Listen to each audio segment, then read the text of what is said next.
India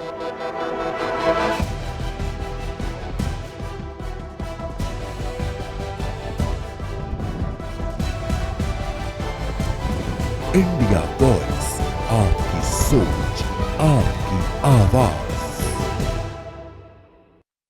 नमस्कार, आप देख रहे हैं इंडिया वॉइस और मैं हूं आपके साथ पुष्पेंद्र चौधरी। बुलेटिन की शुरुआत करेंगे बड़ी और अहम खबर के साथ। लखनऊ से बड़ी खबर आपको बता देते हैं।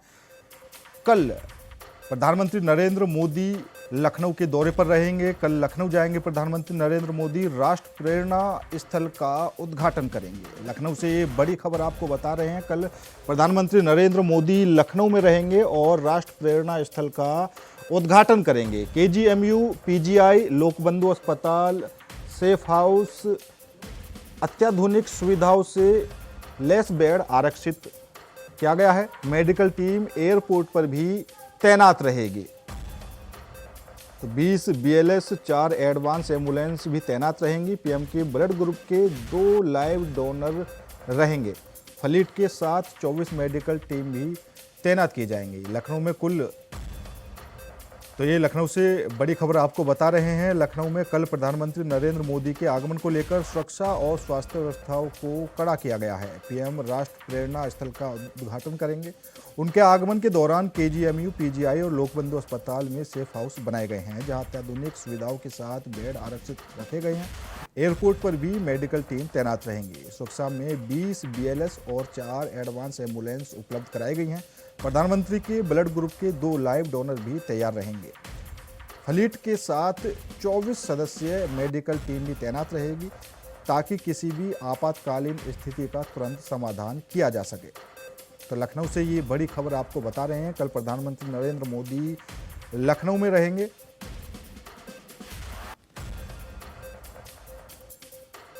राष्ट्र प्रेरणा स्थल का उद्घाटन करेंगे। तो उनके आगमन को लेकर सुरक्षा के भी पुख्ता इंतजाम किए गए हैं और सभी तैयारियां भी पूरी कर ली गई हैं। कल प्रधानमंत्री नरेंद्र मोदी लखनऊ के दौरे पर रहेंगे, जहां पर वो राष्ट्र प्रेरणा स्थल का उद्घाटन करेंगे।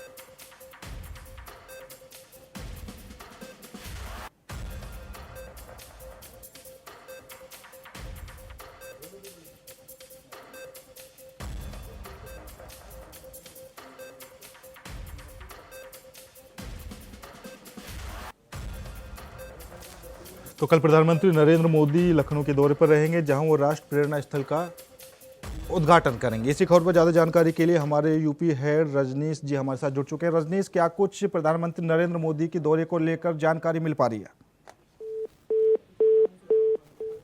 रजनीश से हमारा संपर्क नहीं हो पा रहा है, दोबारा इनसे जुड़ने की कोशिश करेंगे। तो कल लखनऊ में रहेंगे प्रधानमंत्री नरेंद्र मोदी और इसी खबर पर ज़्यादा जानकारी के लिए हमारे यूपी हेड रजनीश हमारे साथ जुड़ चुके हैं। रजनीश, क्या कुछ जानकारी मिल पा रही है प्रधानमंत्री नरेंद्र मोदी की दौरे को लेकर? देखिए, कल प्रधानमंत्री नरेंद्र मोदी लखनऊ में जाएंगे, जहां 65 एकड़ में बने राष्ट्र प्रेरणा स्थल में बीजेपी के 3 बड़े नेताओं का प्रतिमा का अनावरण करेंगे। उसके बाद एक बड़ी जनसभा को संबोधित भी करेंगे। भारत रत्न पूर्व प्रधानमंत्री अटल बिहारी वाजपेयी की जयंती है। लखनऊ में भव्य कार्यक्रम संगठन और सरकार के लोग करा रहे हैं। सुशासन दिवस पर अटल जी के अलावा दीनदयाल उपाध्याय, श्यामा प्रसाद मुखर्जी की विशाल प्रतिमा लगाई गई है, जिसकी ऊंचाई लगभग 63 मीटर है। लखनऊ की बसंत कुंज योजना के तहत कमल के आकार के राष्ट्र प्रेरणा स्थल तैयार किया गया था। समझने वाली बात है पुष्पेंद्र, जो इस पार्क का डिजाइन है वो कमल के पुष्प के आकार में तैयार किया गया था और वो लखनऊ का बड़ा विकास होगा, क्योंकि जो भी बड़े पार्क थे वो गोमती नगर इलाके में ही थे, चाहे जनेश्वर मिश्रा पार्क की बात करें, लोहिया पार्क की बात करें, लेकिन ये जो राष्ट्र प्रेरणा स्थल है वहाँ भव्य तैयारी की जा रही है। कई राज्यों के फूलों की सजाया गया है।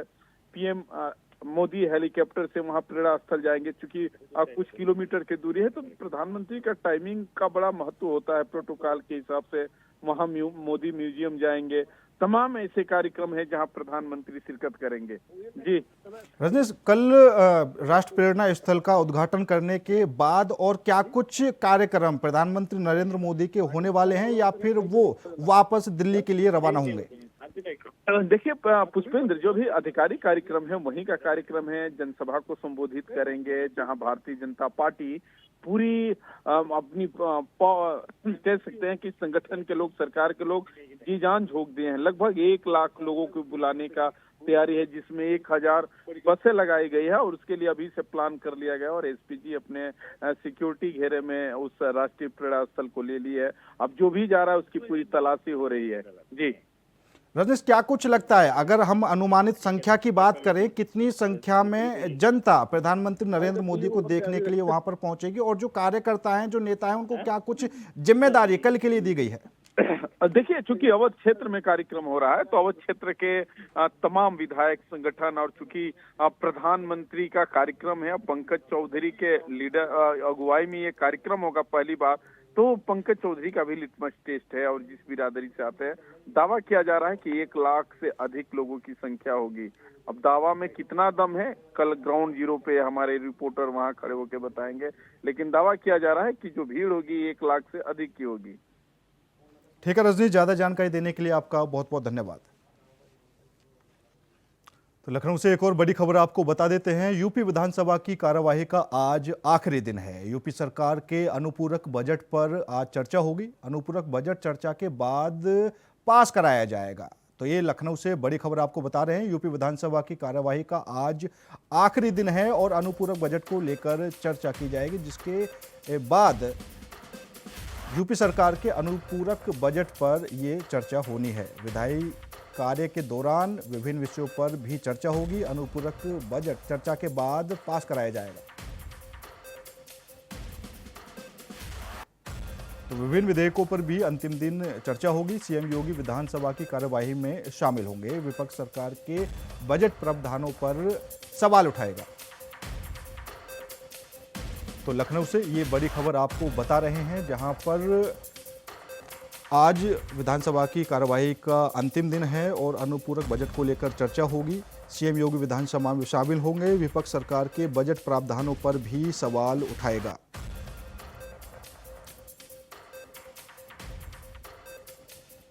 तो यूपी विधानसभा की कार्यवाही का आज आखिरी दिन।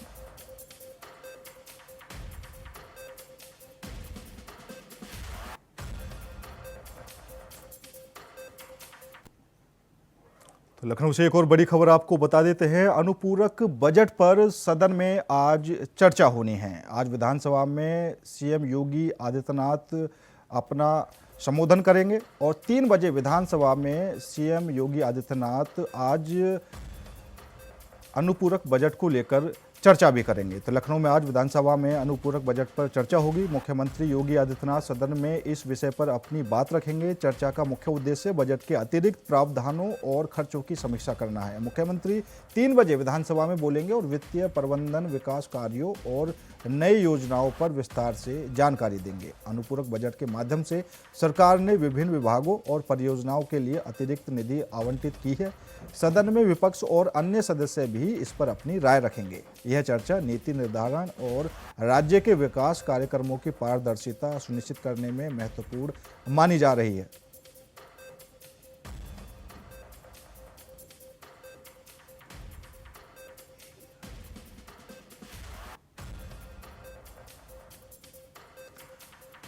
तो 3 बजे विधानसभा में मुख्यमंत्री योगी आदित्यनाथ अपनी बात रखेंगे और अनुपूरक बजट पर आज सदन में चर्चा होगी। बढ़ते अगली खबर की ओर। देहरादून से बड़ी खबर सामने आ रही है। धामी कैबिनेट की बैठक में कई प्रस्तावों को मंजूरी मिली है। देहरादून से ये बड़ी खबर आपको बता रहे हैं। धामी कैबिनेट की बैठक में कई प्रस्तावों को मंजूरी मिली है। नेचुरल गैस पर वेट घटाकर 5% किया गया है।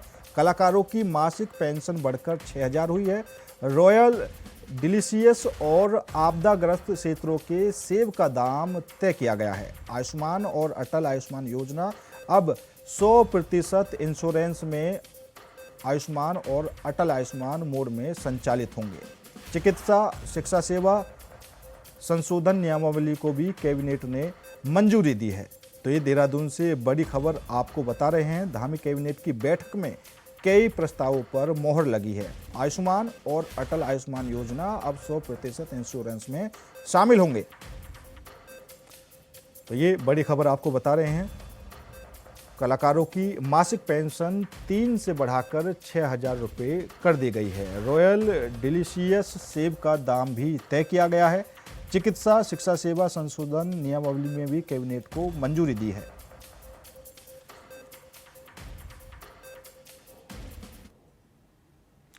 देहरादून से एक और बड़ी खबर आपको बता देते हैं। कांग्रेस नेता और पूर्व सीएम हरीश रावत का बयान सामने आया है। सत्ता में आए तो फिर लागू करेंगे मनरेगा। ये यहां पर उत्तराखंड के पूर्व मुख्यमंत्री हरीश रावत का बड़ा बयान सामने आया है। उन्होंने साफ तौर पर कहा है कि अगर हम सत्ता में आए तो फिर से मनरेगा लागू करेंगे।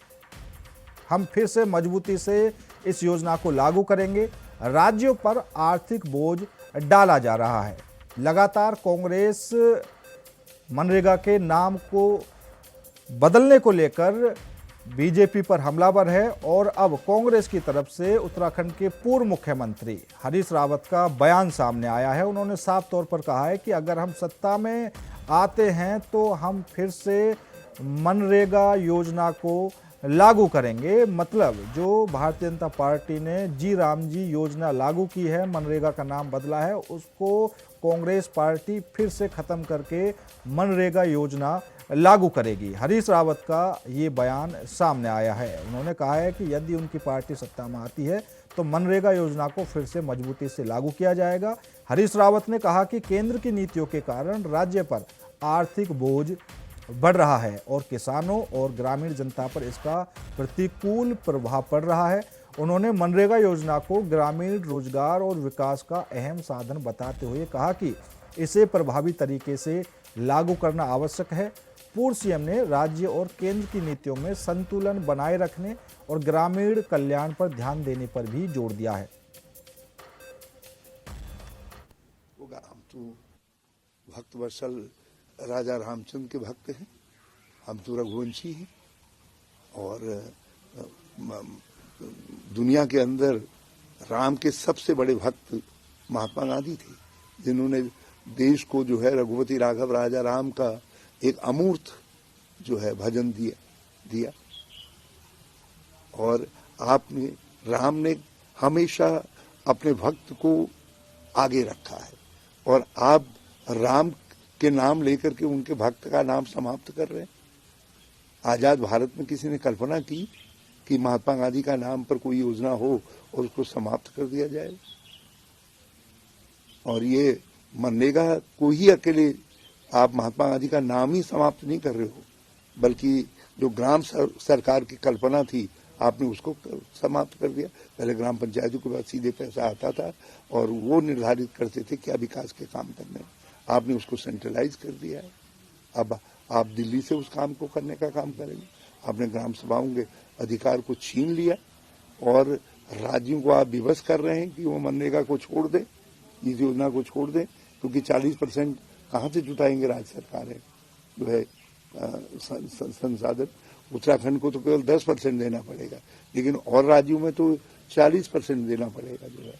तो ये मनरेगा की जो आत्मा थी रोजगार गारंटी की, जो दुनिया में हमारी शान थी, हम दुनिया के किसी भी मंच पर कहते थे कि हमारे देश के अंदर रोजगार की गारंटी की योजना है जो दुनिया में कम्युनिस्ट मुल्कों में भी नहीं है करके, लेकिन आज आपने वो गारंटी योजना को समाप्त कर दिया। कल मैंने मनरेगा को श्रद्धांजलि अर्पित की। मैंने कहा हे मनरेगा, तूने हमारी शान बढ़ाई, लेकिन हम आएंगे तो फिर मनरेगा लाए। हम तो बढ़ते अगली खबर की ओर। महाराष्ट्र की राजनीति से बड़ी खबर सामने आ रही है। उद्धव और राज ठाकरे ने गठबंधन का ऐलान किया है। महाराष्ट्र की राजनीति से जुड़ी हुई ये बड़ी खबर आपको बता रही हैं। उद्धव ठाकरे और राज ठाकरे ने गठबंधन का ऐलान किया है। मतलब एक बार फिर उद्धव और राज ठाकरे साथ साथ बीएमसी चुनाव के साथ लड़ेंगे। उद्धव और राज ठाकरे बीएमसी चुनाव एक साथ लड़ेंगे। शिवसेना, यूबीटी और एमएस ने मिलकर ये गठबंधन बनाया है। महाराष्ट्र की सियासत में नया समीकरण अब बनने लगे हैं। स्थानीय चुनावों में दोनों पार्टियों की रणनीति साझा रहेगी। गठबंधन से बढ़ सकती हैं चुनावी चुनौती। तो उद्धव ठाकरे की शिवसेना, यूबीटी और राज ठाकरे की महाराष्ट्र नवनिर्माण सेना ने बीएमसी चुनाव को लेकर गठबंधन का ऐलान किया है। दोनों पार्टियों ने चुनाव में साथ लड़ने का फैसला किया है, जिससे महाराष्ट्र की सियासत में नया समीकरण बन गया है। गठबंधन से दोनों पक्षों की ताकत बढ़ सकती है और यह अन्य दलों के लिए चुनौतीपूर्ण साबित हो सकता है। यह कदम शहर की राजनीति में बदलाव लाने और स्थानीय मुद्दों पर प्रभावी रणनीति अपनाने के लिए उठाया गया है।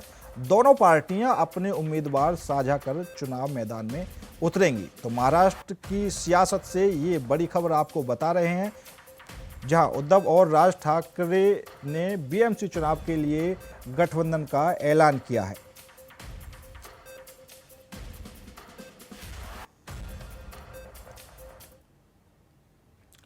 तो लखनऊ से बड़ी खबर आपको बता देते हैं। लखनऊ में बीजेपी ब्राह्मण विधायकों की बैठक हुई है। बीजेपी विधायक पीएन पाठक के आवास पर यह बैठक आयोजित की गई है। पूर्वांचल और बुंदेलखंड के विधायक इस बैठक में शामिल हुए हैं। तो लखनऊ से ये बड़ी खबर आपको बता रहे हैं। लखनऊ में बीजेपी के ब्राह्मण विधायकों की बैठक हुई है और इस बैठक में कई बड़े विधायक शामिल हुए हैं। बीजेपी विधायक पीएन पाठक के आवास पर इस बैठक को आयोजित किया गया है। पूर्वांचल और बुंदेलखंड के विधायक इस बैठक में शामिल हुए हैं। बैठक में बीजेपी के ब्राह्मण विधायक शामिल हुए हैं। ठाकुरों के बाद ब्राह्मण विधायकों की ये बैठक देखने को मिली है। लखनऊ में बीजेपी के ब्राह्मण विधायकों की बैठक आयोजित की गई है। यह बैठक बीजेपी विधायक पीएन पाठक के आवास पर हुई। बैठक में पूर्वांचल और बुंदेलखंड क्षेत्र के विधायक शामिल हुए हैं। जानकारी के अनुसार यह बैठक पार्टी की रणनीति और क्षेत्रीय मुद्दों पर चर्चा करने के लिए आयोजित की गई थी। इससे पहले ठाकुर नेताओं की बैठक हुई थी और उसके बाद ब्राह्मण विधायकों की यह बैठक ध्यान आकर्षित कर रही है। बैठक में विधायक अपने क्षेत्र की समस्याओं, विकास कार्यों और आगामी राजनीतिक गतिविधियों पर चर्चा की। बीजेपी के आंतरिक समीकरण और विधानसभा मामलों पर भी विचार विमर्श किया गया।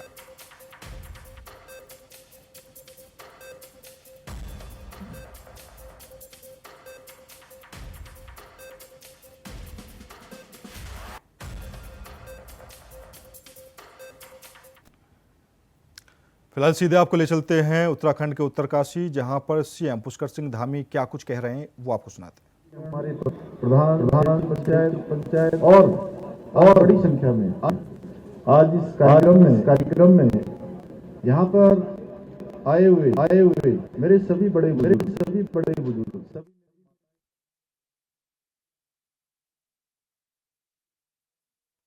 युवा साथी और जिन्होंने हमारी बेटियों ने यहाँ पर बहुत सुंदर प्रस्तुति अपने प्रस्तुतिकरण से हमने संगीत के रूप में, यहाँ के पारंपरिक नृत्य के रूप में, ऐसी मेरी सभी बेटियां विभिन्न विभागों से आए हुए अधिकारीगण, सभी कर्मचारीगण, स्वयं समूह की सभी मेरी बहनें सभी ने आज यहाँ पहुंचने पर, हम जो पहली पंक्ति में बैठे हैं,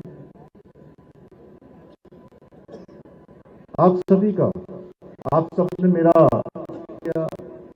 मेरी बहनों ने, हमारी माताओं ने, बच्चों ने और नौजवान साथियों ने यहाँ पर नारे लगाकर, बहनों ने यहाँ पुष्प करके मेरा स्वागत किया। आप सबका दोनों हाथ जोड़कर, सर झुकाकर आप सबका अभिनंदन करता हूं।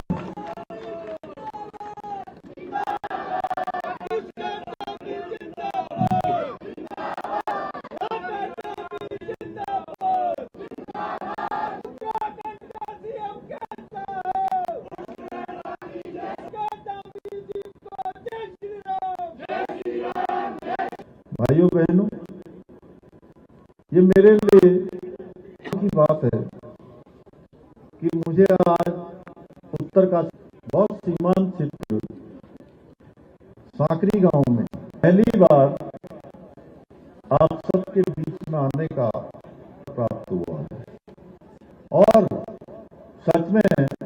सबका प्रेम देखकर, आप सबका स्नेह और आप सबका उत्साह देखकर मैं भाव विभोर हूं। भाइयों बहनों, ये सांकरी केवल एक बल्कि यह हमारे क्षेत्र समेत पूरे उत्तराखंड की का एक जीवन संग्रहालय है। यहाँ की लकड़ी से बनी वास्तुकला, लोकगीतों की मिठास, नृत्यों की झंकार और पहाड़ी जीवन जिसमें कोई दिखावा नहीं, सादगी झलकती हो। और दुर्गेश्वर लाल जी कह रहे थे कि सच में यहाँ के एक एक बुजुर्ग, एक एक माताएं बहनें, एक एक हमारी बेटियां साथियों के चेहरे से मुझे दिख रहा है कि उनका जीवन कितना सादगीपूर्ण और कितना सच्चा है। मिलकर उत्तराखंड की जो जीवन है वो उसका प्रस्तुतिकरण करते हैं।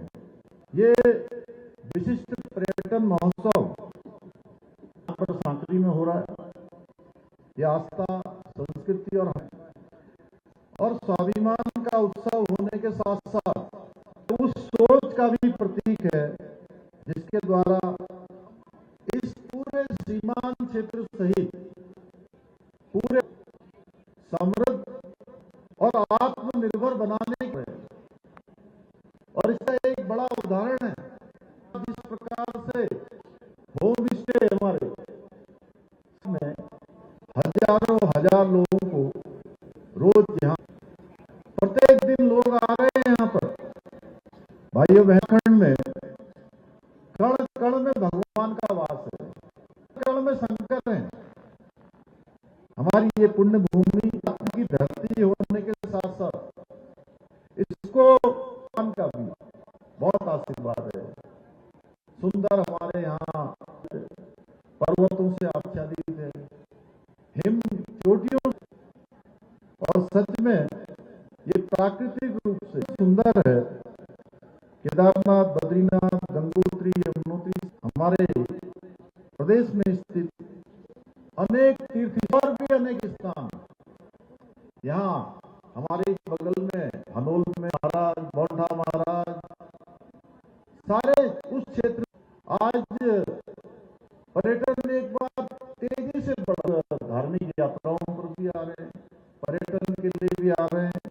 लेकिन लंबे समय से हमारी पर्यटन मुख्य रूप से कुछ ही महीनों तक चलती थी और कुछ महीनों बिल्कुल कारोबार बंद हो जाता था।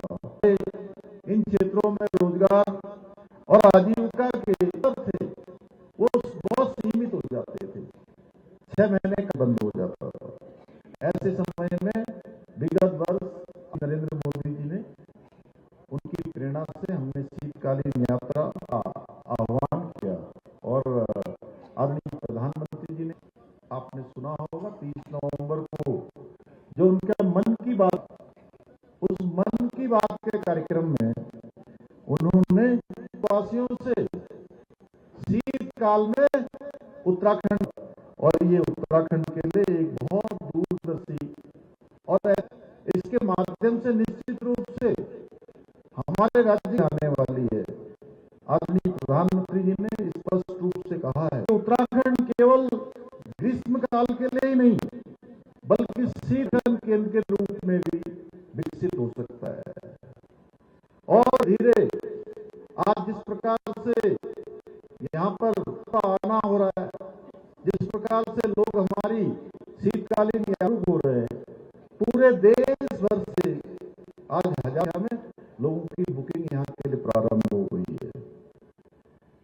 और के संदेश ने देशवासियों का ध्यान शीतकाल पर्यटन की अपार संभावनाओं की ओर आदरणीय प्रधानमंत्री जी के आह्वान के बाद आज हमारे हरसिल वैली, हरसिल, ओली, मुंशियारी, सांकरी और इसके आसपास के क्षेत्र में शीतकालीन पर्यटन को लेकर लोगों में अभूतपूर्व रूप से केदारघंटा शीतकालीन महोत्सव द्वारा शीतकालीन जो हमारी यात्रा है, शीतकालीन पर्यटन है, बढ़ाने की मुहिम को बहुत ताकत मिलने वाली है, प्रसिद्धि मिलने वाली है और ये यात्रा विकसित होने वाली है इस महोत्सव के माध्यम से, जहां हमारे जो स्थानीय लोक कलाकार हैं उन लोक कलाकार। फिलहाल मेरे साथ इस बुलेटिन में इतना ही। बाकी देश और दुनिया की तमाम खबरों के लिए देखते रहिए इंडिया वॉइस।